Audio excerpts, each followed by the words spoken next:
10명 중 6명이 건강 이상, 3명 가운데 1명이 외상 후 스트레스 증후군. 자살자의 숫자가 순직자의 숫자보다 3배나 많은 직업. 뭘까요? 놀랍게도 소방관입니다. 네, 오늘은 제56회 소방의 날입니다. 소방관들의 처우는 오랫동안 문제가 되어 왔는데요. 오늘 관련된 이야기 나눠보도록 하죠. 우석대학교 소방방재학과 공하성 교수 함께하십니다. 안녕하십니까? 네, 공하성입니다. 네, 교수님 반갑습니다. 먼저 소방관들 현장에서 늘 위험에 노출되어 있습니다만 우리나라에는 소방관 전용 치료병원이 없다라는 이야기가 있습니다. 이거 참 심각한 문제가 아닐 수 없는데 사실인가요? 네, 안타깝게도 사실입니다. 아, 이 소방 전용 병원이 없기 때문에 네. 경찰 병원을 이용하고 있습니다. 이 경찰 병원은 사실은 경찰이 우선이기 때문에 네. 상대적으로 소방관이 치료를 받으려고 하면 후순위로 밀려날 수도 있기 때문에 예, 예. 빨리 소방 전용 치료병원이 설립이 돼야 되겠습니다. 그렇죠.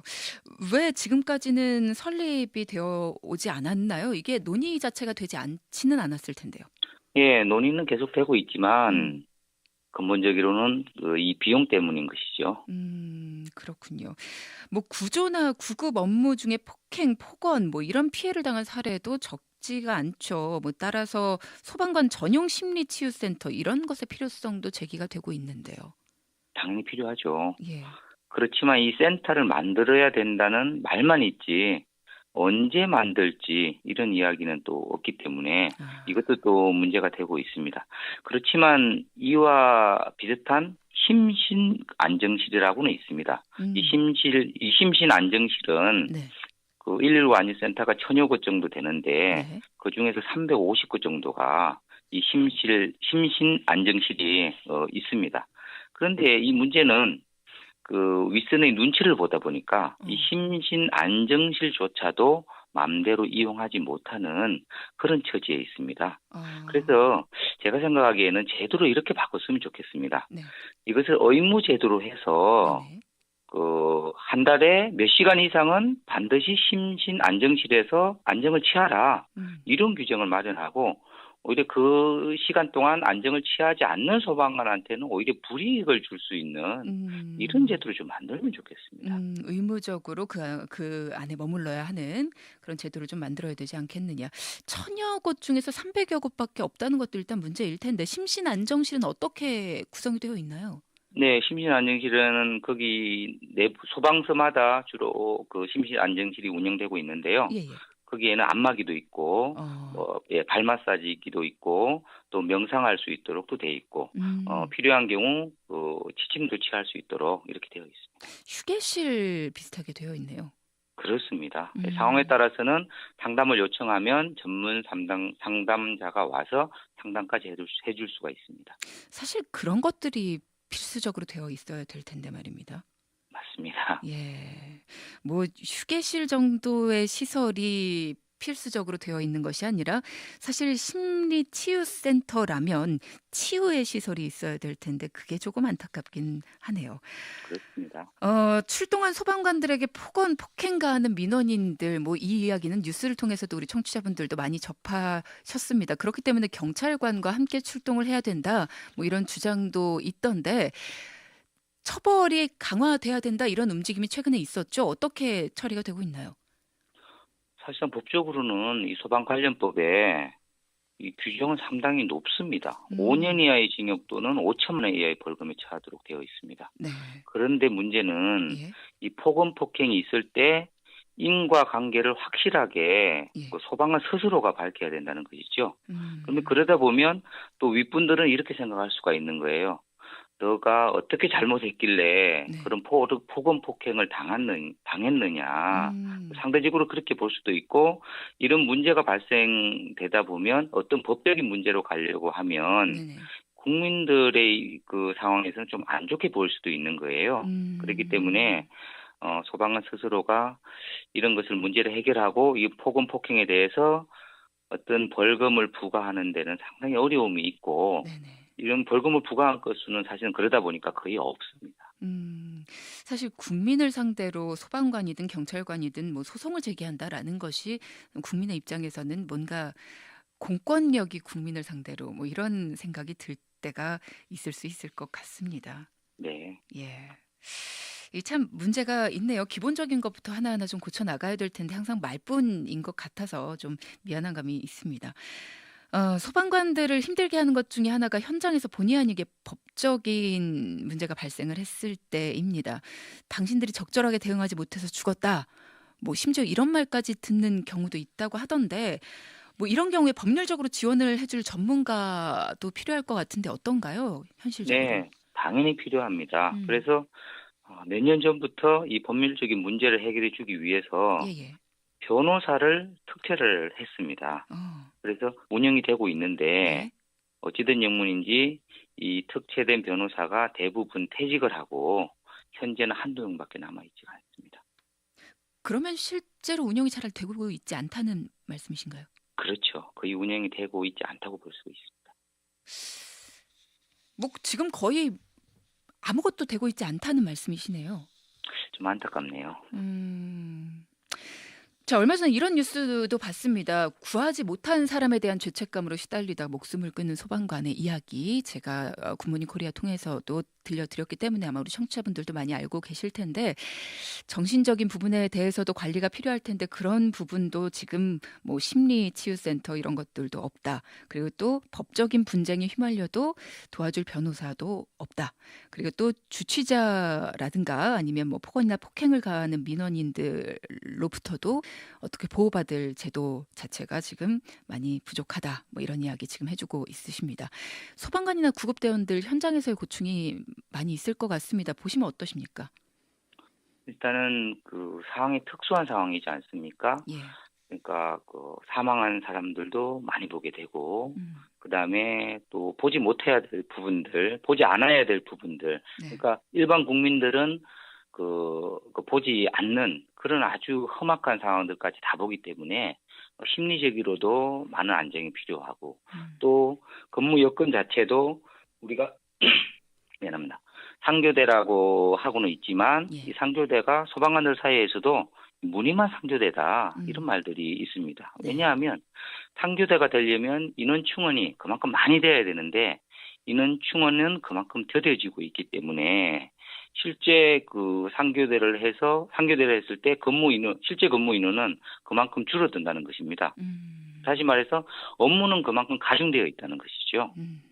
그래서 이런 인력 충원도 조속히 보강돼야 되겠습니다. 사실 인력 부족 문제는 계속해서 언급이 되어 왔던 건데 아까 말씀하신 것처럼 교수님 말만 계속 되어 오는 문제는 왜 그럴까요? 지금 인력 보강은 사실은 그 대통령 공약이기도 해서 예예. 향후 3, 4년 동안 2만 명을 충원한다고 이렇게 이야기를 하고 있고 네. 인력 충원은 계속 보강이 되고 있습니다. 다행히. 그래서 이것이 혹시나 그 3, 4년 동안 2만 명을 충원한다고 했는데 이것이 반드시 실현될 수 있도록 해주면 좋겠습니다. 네, 차근차근 이건 실현이 되어가고 있는 문제다. 그나마 다행이네요. 자, 그리고 방화복이 제대로 되어 있지 않다면 현장에서 위험에 노출될 가능성이 더 커집니다. 노후 장비 교체도 시급한 현안 중에 하나일 텐데요. 이 부분은 어떻게 처리가 되고 있나요? 다행히 개인 장비는 지금 확실하게 보강이 많이 되었습니다. 하지만 이것이 또 단발성에 혹시 그치면 안 된다 이런 생각이 듭니다. 네네. 그래서 매년마다 꾸준히 이 소방 장비에 대한 예산 편성을 충분히 해서 네. 개인 장비만큼은 예전에 자비 구입한다 이런 얘기가 많이 나왔었는데 네네. 자비로 구입하는 일은 절대 없도록 할 필요가 있습니다. 그렇죠. 그런데 이 공용 장비 같은 경우 네. 예를 들어서 소방 차량 같은 경우는 이 노후가 사실은 상당히 심각합니다. 통계에 의하면 25% 정도가 이미 내구 연한을 초과한 상태로 운영되고 있습니다. 그래서 출동은 빨리 했지만 혹시라도 언제 멈출지 모르는 그런 상황에 처해 있습니다. 사다리 차가 제대로 작동하지 않는 경우도 있었다고 하더라고요. 그렇습니다. 이런 부분도 내구 연한이 있는데 예. 내구 연한이 보통 뭐 10년, 12년 정도 되는데 그 기간이 지나면 유지 보수보다는 새 것으로 교체를 해주는 것이 타당합니다. 당연하겠죠. 이런 많은 문제들을 해결하기 위해서는 국가직 전환이 필요하다라는 목소리가 높습니다. 뭐 현재 국회에서도 필요성을 느끼고 있는 것으로 알려지고 있는데 현재 어떤 상황인 건가요? 지금 국가직화는 이루어져 가고 있습니다. 문제는 이 국가직화가 이상한 방향으로 흘러가고 있다는 것입니다. 다시 말해서 신분은 국가에 소속되어 있지만 네. 인사, 지위, 통솔권은 현행대로 각 지자체에 둔다는 것입니다. 네. 참 이상해요. 그렇다면 국가직화가 아니라는 것입니다. 제가 보기에는 사실은. 네. 국가직화라고 하면은 인사, 지위, 통솔권까지도 모두 다 국가에 있어야 되는데 네. 그 부분은 또 지자체에 둔다는 것이 참으로 이상한 것입니다. 그래서 네. 다시 말해서 인사지휘 통솔권을 이 국가에 준다고 해서 소방관들이 급여가 더 올라간다든가 이런 거는 절대 아니거든요. 네네. 단지 국민의 안전 서비스를 전국적으로 공통하게 일률적으로 공급할 수 있다, 제공해 줄 수 있다는 측면에서 이 국가직화가 필요한 것입니다. 그런데 지휘권을 지자체에 두려고 하는 이유는 뭘까요?